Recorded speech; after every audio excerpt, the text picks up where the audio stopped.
ધોરણ 12 આંકડાશાસ્ત્ર એનું બીજું ચેપ્ટર છે સુરેખ સહસંબંધ.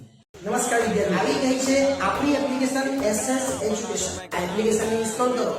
હવે થશે એકાઉન્ટ અને સ્ટેટનો દર દૂર. મળશે સંપૂર્ણ પાયાથી શિક્ષણ. બધા જ પ્રશ્નો, બધા જ સ્વાધ્યાય અને બોર્ડમાં પૂછાયેલા દાખલાનો સમાવેશ એક જ કોર્સમાં ફક્ત ₹499. તો કોર્સને પરચેસ કરી આ એપ્લિકેશનનો લાભ મેળવો. વધુ માહિતી માટે એસએસ એજ્યુકેશન એપ્લિકેશનને વિઝિટ કરી શકો છો. નાસ્તો બનાવતી એક સ્થાનિક ગૃહ ઉદ્યોગ કંપની દરેક નાસ્તા 100 ગ્રામના પેકેટમાં વેચે છે. એક નવા પ્રકારની વેફરની કિંમત નિર્ધારણ કરવા માટે તેના ભાવ અને માંગનો પ્રાથમિક અભ્યાસ કરતાં નીચેની માહિતી મળેલી છે અને એના પરથી આપણે સહસંબંધાંક એટલે કે આર શોધવાનો છે. પહેલાં તો આપણે શું લખી દેવાનું, એકને એક્સ ધારવાનું છે અને બીજાને વાય ધારવાનું છે. તો આ બંને આપેલું જ છે આપણને 24, પછી 26, 32, તો અહીંયા 26, પછી અહીંયા 32, પછી 33 છે, પછી 35 છે અને છેલ્લે 30 છે. ઓકે, પછી વાયમાં 27 છે, 24 છે, 22, 20, 15 અને 24. આટલું તો આપણે પહેલા દાખલામાં પણ કર્યું હતું. હવે શું કરવાનું, તો હવે પહેલાંનો સરવાળો કરવાનો. એટલે આનો સરવાળો કરીએ એને કહેવાય સિગ્મા એક્સ અને આ સરવાળો કરે એને કહેવાય સિગ્મા વાય. તો 24, 26, 32, 33, 35 અને 30 આનો સરવાળો કેટલો થાય, તો આનો સરવાળો આપણે જોઈ લઈએ. સરવાળો થશે 180. એ જ રીતના વાયનો સરવાળો કેટલો થાય, 27, 24, 22, 20, 15 અને 24 એનો સરવાળો 132 થાય. ટોટલ કેટલા, 1, 2, 3, 4, 5 અને 6 એટલે 6 વડે એને ભાગી કરવાનું. તો આપણે પહેલાં એક્સ બાર શોધવાનું. એટલે સિગ્મા એક્સના છેદમાં એન. સિગ્મા એક્સ કેટલો છે તો 180 અને છે કેટલી રકમ, 1, 2, 3, 4, 5 અને 6 એટલે 6. તો 180 ને 6 વડે ભાગીએ એટલે એક્સ બાર આપણને મળે 30. આ આપણને કામ લાગશે. એ જ રીતના વાય બાર એટલે સિગ્મા વાયના છેદમાં એન. સિગ્મા વાય 132 છે તો 132 ભાગ્યા 6 એટલે વાય બાર મળી જાય. 132 ભાગ્યા 6 કરીએ આપણે એટલે વાય બાર આવશે 22. અને બંને કેવા છે, પૂર્ણાંક છે એટલે પોઈન્ટમાં નથી. અને પોઈન્ટમાં નથી તો બહુ ઇઝી કહેવાય, પોઈન્ટમાં હોય તો યુવી એ આપણે આગળ પણ શીખીશું. અત્યારે પહેલાં આપણે લખીશું એક્સ માઇનસ એક્સ બાર અને પછી લખીશું વાય માઇનસ વાય બાર. એક્સ બાર કેટલો તો 30, તો અહીંયા લખી દઈએ એક્સ બાર 30 અને વાય બાર કેટલો 22, તો અહીંયા લખી દઈએ વાય બાર 22. હવે શું કરવાનું, એક શોધી કાઢીએ. પહેલાં આપણે એક્સ માઇનસ એક્સ બાર એટલે આ એક્સ છે એમાંથી એક્સ બારને બાદ કરીએ તે રકમ લખવાની. 24માંથી 30 જાય તો -6. કેવી રીતના આવે તે જોજો. આ 24માંથી આ 30ને બાદ કરવાના. 26માંથી 30 જાય તો -4. ઓકે, 32માંથી 30 જાય તો 2, 33માંથી 30 બાદ કરે તો 3, 35માંથી 30 બાદ કરે તો 5 અને 30માંથી 30 બાદ કરે તો 0. હવે આ બધાનો સરવાળો 0 થઈ જવો જોઈએ. 3 ને 5 8 ને 2 10, 6 ને 4 10 એટલે આ પણ 0 થઈ જાય. 3 ને 5 8 ને 2 10 પ્લસ 10 અને માઇનસ 10 એટલે 0. હવે વાય માઇનસ વાય બાર તો 27માંથી પહેલાં 22 બાદ કરીએ એટલે 5 આવે. 24માંથી 22 બાદ કરીએ એટલે 2 આવે. 22માંથી 22 બાદ કરીએ એટલે 0 આવે. 20માંથી 22 એટલે -2. 15માંથી 22 એટલે -7 અને 24માંથી 22 એટલે 2. 7 ને 2 -9 કહેવાય અને 5 ને 2 7 ને 2 9 એટલે +9 કહેવાય એટલે 0 થઈ ગયા. આ 0 નહીં થાય તો ખોટું કહેવાય એટલે 0 કરી નાખવાનું.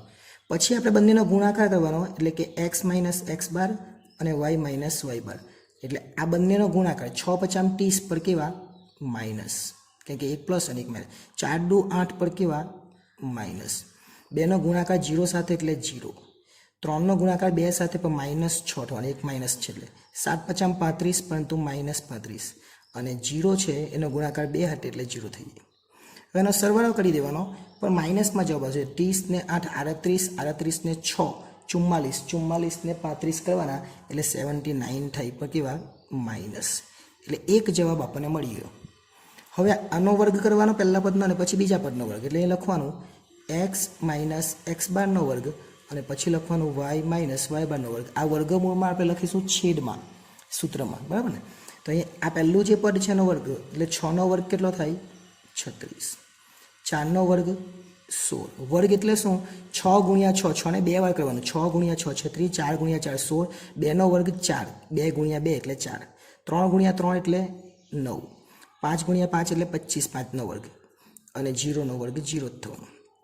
5નો વર્ગ 5 ગુણ્યા 5 25, 2નો વર્ગ 2 ગુણ્યા 2 4, 0નો વર્ગ 0 જ, 2નો વર્ગ ઓછા હોય કે વત્તા હોય આપણે 4 જ થવાના, 2 ગુણ્યા 2, અને 7નો વર્ગ 7 ગુણ્યા 7 49, અને 2નો વર્ગ 4. હવે આનો સરવાળો કરી દેવાનો. 36 વત્તા 16 વત્તા 4 વત્તા 9 વત્તા 25, 36 16 4 9 25 અને 0, એટલે એનો જવાબ આવે 90 પ્લસમાં. પછી 25 4 4 49 અને 4, એનો જવાબ આવશે 86. ઓકે, હવે આપણું સૂત્ર છે એ સૂત્ર મૂકી દે. સૂત્ર કયું? આર બરાબર પહેલું જે આ છે ને એના છેદમાં આ બંને વર્ગમૂળમાં, યાદ રાખવાનું, આના છેદમાં આ બંને વર્ગમૂળમાં લખીએ sigma x minus x bar અને વાય માઇનસ વાય બાર. જો એ જ છે, આ એક્સ માઇનસ એક્સ બાર આગળ ખાલી સિગ્મા લખ્યું, અને આ જ બંને લખવાના પર વર્ગમૂળમાં લખવાના. એટલે કેવી રીતના જોજો, વર્ગમૂળમાં એક્સ માઇનસ એક્સ બારનો વર્ગ ઇન્ટુ વર્ગમૂળમાં વાય માઇનસ વાય બારનો વર્ગ. જો એ જ છે, એક્સ માઇનસ એક્સ બારનો વર્ગ અને વાય માઇનસ વાય બારનો, એ જ લખી દીધું આપણે. હવે આ બધી રકમ લખી દે. પહેલામાં કેટલી છે? 79, એટલે ઉપર લખી દે આપણે 79. છેદમાં વર્ગમૂળમાં કેટલા છે? તો 90, તો વર્ગમૂળમાં 90 લખી દઈએ, ગુણ્યા અને વર્ગમૂળમાં 86 લખી દઈએ. એક ભૂલ નહીં કરતા, જે અત્યારે જો 79 માઇનસ છે એટલે માઇનસ લખવાના, એટલે એ ભૂલ નહીં થઈ જોવાની, બરાબર? ચાલો 79 છે, ઉપર એ તો માઇનસ લખી જ દેવાના. નીચે આ બંનેનું વર્ગમૂળ કરે તો પણ ચાલે, ડાયરેક્ટ ગુણાકાર કરે તો બી ચાલે. એટલે તમારે 90 ને ગુણ્યા 86 આ બંનેનો ગુણાકાર કરીએ તો કેટલા થાય? 77 40 થાય. એટલે વર્ગમૂળમાં લખવાના 77 40. હવે માઇનસ 79 તો ઉપર લખવાના જ, અને 77 40નું વર્ગમૂળ કરવાનું. 77 40નું વર્ગમૂળ થાય 87.97, અને પાછળ 33 છે, નહીં લખવું હોય તો ચાલે પણ લખી દઈએ. અને પછી 79 ભાગ્યા 87.97 કરવાના, એટલે જવાબ આવે 0.8980. ઉપર માઇનસ છે એટલે માઇનસ, એટલે આ જવાબ આવે ખરો, પણ આ નહીં લખવાનું. આપણે શું લખવાનું? 2 જ આંકડા લખવાના. એટલે આર બરાબર આ પહેલા 2 આંકડા અને પાછળ 8 છે એટલે 90. 0 પોઈન્ટ કેટલા થઈ જાય? 90. એટલે તમારો જવાબ આવશે 0.90. એકચ્યુઅલી 0.8980 માઇનસ આ પણ સાચું જ છે, પણ પાછળ 80 છે ને એટલે 8 છે, 8 એટલે આગળ એક વધી જાય એટલે 90 થઈ જાય. એટલે આ હતો આપણો સ્વાધ્યાય 2.2નો બીજો દાખલો. હવે નેક્સ્ટ ટાઈમ જ્યારે મળીશું ત્યારે આપણે ત્રીજો દાખલો છે એ જોઈશું. આભાર.